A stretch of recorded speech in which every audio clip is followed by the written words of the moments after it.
સૌ વાલા મિત્રોને મારા જય સિયારામ। હું દુષ્યંત પાઠક શ્રી હનુમાનજી દાદાની અસીમ કૃપાથી એક નવા વિડીયો સાથે આપની સેવામાં ઉપલબ્ધ છું। તો વાલા મિત્રો, આજનો ઉપાય આ વિષયની અંદર તારીખ છે 26મી જૂન 2026 અને વાર છે શુક્રવાર। પંચાંગની જો વાત કરું તો જ્યેષ્ઠ મહિનો ચાલી રહ્યો છે, શુક્લ પક્ષ ચાલી રહ્યો છે, વિશાખા નક્ષત્ર, સિદ્ધ યોગ, તુલા રાશિનો ચંદ્ર અને મિથુન રાશિનો સૂર્ય છે।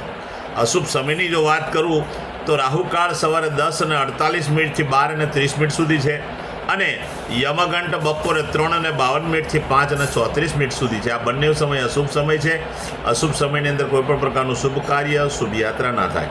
શુભ કાર્ય અને શુભ યાત્રા કરવા માટે કોઈ સારું ચોઘડિયું અને સારું મુહૂર્ત લેવું જોઈએ, જેમાં ઉત્તમ અભિજીત મુહૂર્તનો સમય બપોરે 12:03 થી 12:57 સુધી છે। આ સમય ઉત્તમ અભિજીતનો મુહૂર્ત કહેવામાં આવે। આ સમયની અંદર કોઈ પણ શુભ કાર્ય અને શુભ કાર્યની શરૂઆત કરી શકો। વાલા મિત્રો, વાત કરીશું આજના ઉપાયની। તો આજના ઉપાયની અંદર વહેલી સવારે સ્નાન કરવા બેસો ત્યારે નાવાના પાણીની અંદર 3 ચમચી જેટલી હળદર પધરાવવાની।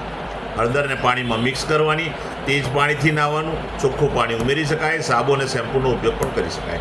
તમારું સ્નાન થઈ જાય ત્યાર પછી તમારા અંડર ગાર્મેન્ટ્સની અંદર અને બહારના કપડાની અંદર તમારી પાસે જે સેન્ટ અથવા સ્પ્રે હોય એ તમારે છાંટવાનું છે, જેટલું બને એટલું છાંટવાનું છે। એ સિવાય પણ જો તમારી પાસે દેશી અત્તર હોય અને એમાં પણ દેશી અત્તર ગુલાબનું હોય તો એ દેશી અત્તર ગુલાબનું, જેને આપણે આ જમણા હાથના અંગૂઠાની નીચેનો આ જે ભાગ છે એના પર દેશી અત્તર લગાડી ડાબા હાથના અંગૂઠા આ રીતે રબ કરવાનું। આટલો ઉપાય, બસ આટલું કરી લો। ત્યાર પછી સીધું સંધ્યાકાળે પશ્ચિમ દિશા તરફનું મુખ રાખીને શ્રી હનુમાનજી દાદાને એક કાગભૂષણની રામાયણજીનો પાઠ અને એક હનુમાન ચાલીસાનો પાઠ દાદાને અર્પણ કરવાનો। રાત્રે સૂતા પહેલાં પથારીમાં બેસવાનું, પલાઠી વળવાની। ઓમ કૃષ્ણાય વાસુદેવાય હરે પરમાત્માને પ્રણત ક્લેશનાશાય ગોવિંદાય નમો નમઃ। આ મંત્ર યથાશક્તિ જપવાનું, ઉત્તમ મંત્ર છે। આટલું કરી લેશો એટલે તમારો આજનો ઉપાય પૂર્ણ થઈ જશે। જે મારા વાલા મિત્રનો જન્મદિવસ 26મી જૂન 2026 અને શુક્રવારના દિવસે છે તેવા બધા જ વાલા મિત્રો ને સૌપ્રથમ તો જન્મદિવસની શુભકામના। શ્રી હનુમાનજી દાદા તમારી મનોકામના પૂર્ણ કરે, બલબુદ્ધિ વિદ્યા આપે અને તમારું અને તમારા પરિવારનું રક્ષણ કરે। ઉપાયના ભાગરૂપે મેં કહ્યું તે પ્રમાણે સ્નાન અને મેં કહ્યું તે પ્રમાણે જ અત્તર અથવા સેન્ટ સ્પ્રેનો ઉપયોગ કરવો। બસ આટલું કરી લો। પછી ગૌશાળાએ જવાનું, ગાયોની પરિક્રમા કરવાની અને ગાયોની પરિક્રમા કર્યા પછી ગાયોને લીલું ઘાસનું દાન આપવાનું।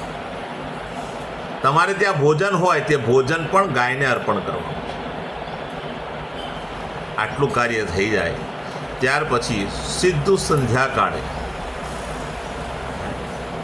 કોઈ પણ મીઠાઈ, અને મીઠાઈ ના મળે તો ખાંડ, નાના બાળકોને, જરૂરિયાતમંદ લોકોને, શ્રમિકોને અને વડીલોને તમારે ભેટ સ્વરૂપે આપવાની। જો ગળી મીઠાઈ મળે, જેમ કે જલેબી છે, એવી બધી મીઠાઈ હોય જે ખાંડની બનેલી મીઠાઈ હોય, એ તમે વેચશો તો બહુ ઉત્તમ પરિણામ પ્રાપ્ત થશે। કશું ના મળે તો ખાંડ વેચજો તો પણ સારું પરિણામ પ્રાપ્ત થશે। બીજી એક ખાસ વિનંતી, કોઈ પણ કુંવારી કન્યાને સૌભાગ્યની વસ્તુ, શણગારની વસ્તુ જો તમે આપશો ભેટ સ્વરૂપે, ઉત્તમ પરિણામ પ્રાપ્ત થશે। જેમની મેરેજ એનિવર્સરી 26મી જૂન 2026 શુક્રવારના દિવસે છે તેવા બધા જ વાલા મિત્રોએ સવારે સ્નાન કરવાનું, વડીલોના ચરણ સ્પર્શ, આશીર્વાદ લેવાના વડીલોના। ત્યાર પછી ગૌશાળાએ જવાનું, ગાયોની પરિક્રમા પતિ અને પત્ની બંનેવે કરવાની, ગાયોની સેવા કરવાની, ગાયોને લીલું ઘાસનું દાન આપવાનું ને ત્યાર પછી તમારે ત્યાં જે ભોજન બન્યું તે ભોજન પણ ગાયોને અર્પણ કરો। બની શકે તો આજના દિવસે તમે કુંવારી કન્યાઓને જમાડશો તો પણ તમને પુણ્ય પ્રાપ્ત થશે। ત્યાર પછી કોઈ પણ વૃદ્ધાશ્રમમાં, વિધવાશ્રમમાં, અનાથાશ્રમમાં જજો। કોઈ પણ જરૂરિયાતમંદ હોય, કોઈ શ્રમિક હોય અથવા કોઈ બ્રાહ્મણ, એને જો તમે જઈને જો સીધાનું દાન કરશો, પૂરેપૂરું અનાજ, દાળ, ચોખા, ઘઉંનો લોટ, ગોળ, ઘી, મીઠું, મરચું, હળદર, મસાલા, સાથે સાથે શાકભાજી સહિત તેલ ઘી સહિત તમે દાન કરશો, ઉત્તમ પરિણામ પ્રાપ્ત થશે। મારા બધા જ વિડીયો યુટ્યુબ પર હોય છે. મારી યુટ્યુબની ચેનલનું નામ છે દુષ્યંત પાઠક. મારી ચેનલને સબસ્ક્રાઈબ કરજો અને બેલ આઇકન અવશ્ય દબાવજો. તમે જાણો જ છો હું નિયમિત એક વિડીયો મૂકું છું. જો તમે બેલ આઇકન દબાવેલો હશે તો નિયમિત તમારા મોબાઈલ પર નોટિફિકેશન આવી જશે અને તમે મારો વિડીયો તરત જ જોઈ શકશો. એટલે મારી ચેનલને પ્રાર્થના કરું છું, સબસ્ક્રાઈબ કરજો અને બેલ આઇકન દબાવજો. સાથે સાથે મારું ઇન્સ્ટાગ્રામ, મારું ફેસબુકનું પેજ, એનું નામ પણ દુષ્યંત પાઠક છે. મારા પેજને ફોલો કરજો, લાઈક કરજો, મારા બધા વિડીયોને શેર કરજો. એનું માત્ર એક કારણ કે કોઈ સંઘર્ષમાં ફસેલા વ્યક્તિ પાસે આ વિડીયો જો પહોંચી જશે તો એને ભગવાનની કૃપાથી માર્ગ જડશે.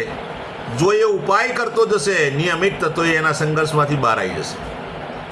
હું નિયમિત એક વાત કહું છું કે એક દિવસ મારો વિડીયો જોવાથી કે એકવાર ઉપાય કરવાથી કોઈ લાભ થવાનો નથી, ટ્રાય કરશોય ના.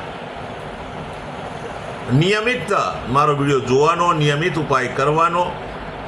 આવી ઘટના જો થશે તો યાદ રાખજો, તમારા જીવનમાં ફેરફાર આવશે, સંઘર્ષ ઘટી જશે અને તમે સુખ તરફ પ્રયાણ કરશો. નવા વિડીયોમાં ફરીથી મળીશું. આપ સૌને સીતારામ.